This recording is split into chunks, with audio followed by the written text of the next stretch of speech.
మార్చారు అన్న. బోలి అన్నాడు ఆయన. నా పక్కకు చిన్నారెడ్డి గారు ఉన్నారు, పక్కకు వాళ్ళంతా అట్లా ఉన్నారు. అందరు నన్నే చూస్తున్నారు, వీడు ఏం చెప్తాడు ఏం కథ అని చెప్పి. एक बात मैं बोल सकता हूँ राहुल जी, जो राहुल जी का खानदान जो भी है इस देश के जो लीडरशिप है, जो कांग्रेस लीडरशिप है, राहुल जी कोई भी पार्टी प्राइम मिनिस्टर बनेंगे, जब तक प्राइम मिनिस्टर रहता है जब तक कि ये दुनिया उनको रिकॉग्नाइज करती है. అంటే ఏ పార్టీ ప్రైమ్ మినిస్టర్ ఉన్నా ఆ పార్టీ ప్రైమ్ మినిస్టర్ ఉన్నంతసేపే ఈ దేశ ప్రజలకు గుర్తుపడతారు. जो भी पार्टी के प्राइम मिनिस्टर उतर जाने के बाद उनको भूल जाते हैं. मगर राहुल जी आपका वैसा नहीं, आपका खानदान का आज भी ये देश में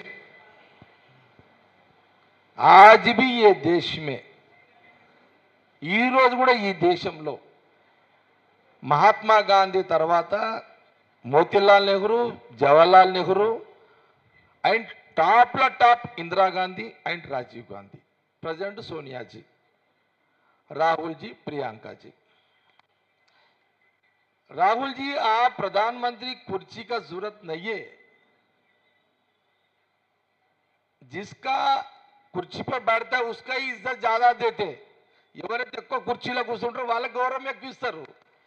राहुल जी आप कुर्सी से इज्जत नहीं है आपको, आपका ब्लड, आपका खानदानी आपका इज्जत है అని చెప్పిన. ఇదే చెప్పిన నాకు. మీకు ప్రధానమంత్రి పోస్ట్ తో సంబంధం లేదు. మీకు आप प्रधानमंत्री का पोस्ट से नहीं है. आपका खानदानी कुर्बानी, आपका खानदानी कुर्बानी जो सैक्रिफाइस किया वही निशानी है ये देश में. कोई पार्टी प्राइम मिनिस्टर आता है जाता है, आप प्राइम मिनिस्टर बनो मत बनो, आपका निशानी ये जमीन, देश की जमीन पे ऊपर रहता, वही आपका నిశాని హై రాహుల్ జీ అని చెప్పి ఇదే మాట చెప్పిన రాహుల్ గాంధీకి. ఆడ కూర్చున్న వాళ్ళు అనుకుంటారు వీడు ఏం చెప్తున్నాడు, వీడు బయటనేమో దుంకులాడి వీడేమో సపోర్ట్ చేస్తలేడు ఉంటుంది కదా. ఇదంతా వింటున్నాడు ఆయన. ఇక రాహుల్ గాంధీ సుండ్రే, రాహుల్ జీ సుండ్రే పూరే. అందరూ ఇక లేచినాక పక్కకు ఠాకూర్, మాణిక్ ఠాకూర్ ఉండే,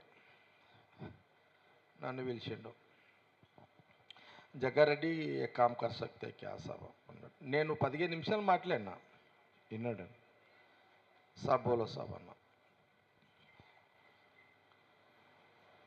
अगर आपको किसी के ऊपर गुस्सा आए तो कांग्रेस पार्टी में, నీకు కాంగ్రెస్ పార్టీలో ఎవరి మీద కోపం వస్తే బయట తిట్టకు, నువ్వు ఢిల్లీకి రా, నాకు వచ్చి నా ముందు తిట్టు అని చెప్పిండు ఆయన. నిజంగా ఇది అబద్ధం కాదు. పక్కకు మాణిక్ ఠాకూర్ ఉన్నాడు. अगर आपको गुस्सा है तो अगर राहुल गांधी मर्चिपोइंट, राहुल जी भी भूल गए होंगे. राहुल जी बोले भाई आपको अगर किसी के ऊपर गुस्सा है तो सीधा दिल्ली आओ, मैं अपार्टमेंट देता हूँ, मेरे सामने आके वो तुम्हारा गुस्सा क्या बोलना चाह मेरे सामने बोलो, मगर मीडिया के सामने मत बोलो అన్నాడు ఆయన. మీడియా ముందు అనకు, కోపం వస్తే నువ్వు నా దగ్గరికి రా, నా ముందు ఏమంటావాను నువ్వు అని. అందుకే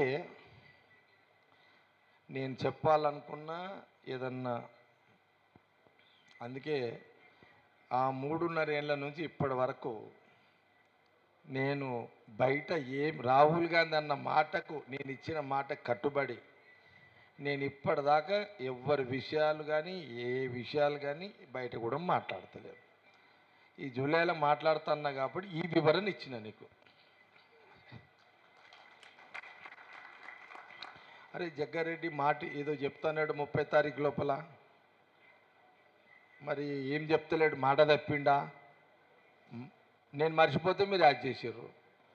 ఓకే, మీడియా గుడ్ యాక్టివ్ ఉన్నది, యాడ్ చేసారు. కానీ జగ్గారెడ్డి 30 లోపల మాట్లాడుతున్న మాట ఏమైంది అని మీరు యాడ్ చేసారు. నా మాట మీద నేనున్నా. కానీ ఇక్కడ ఏముంది, मैं राहुल जी को बात दिया, 3.5 साल बाहर बात नहीं करा, अभी भी करता नहीं. నేను ఏదైనా మాట్లాడేది ఉంటే ఇక తప్పదు, మాట్లాడాలి. ఇక కాంగ్రెస్ పార్టీ రాజకీయాలు లేకపోతే కాంగ్రెస్ గవర్నమెంట్ ఏదన్నా నేను బయట మాట్లాడాలంటే ఫస్ట్ ఢిల్లీ ట్రైన్ ఎక్కి ఢిల్లీకి పోయి రాహుల్ గాంధీ గారికి ముందు చెప్పిన తర్వాతనే మీడియా ముందు మాట్లాడతాం. अगर कुछ मैं बाहर आने का दिन आने का है, आई तो सीधा ट्रेन चढ़ता हूँ, दिल्ली जाऊँगा, राहुल जी अपार्टमेंट 15 दिन 1 महीना रह के अपार्टमेंट लेके बात करने के बाद आके बात करता हूँ. जब तक बाहर बात करने का नो चांस. అప్పటిదాకా బయట మాట్లాడా. క్లారిటీ వచ్చిందా? Okay, right. ఇది అయిపోయిందిగా.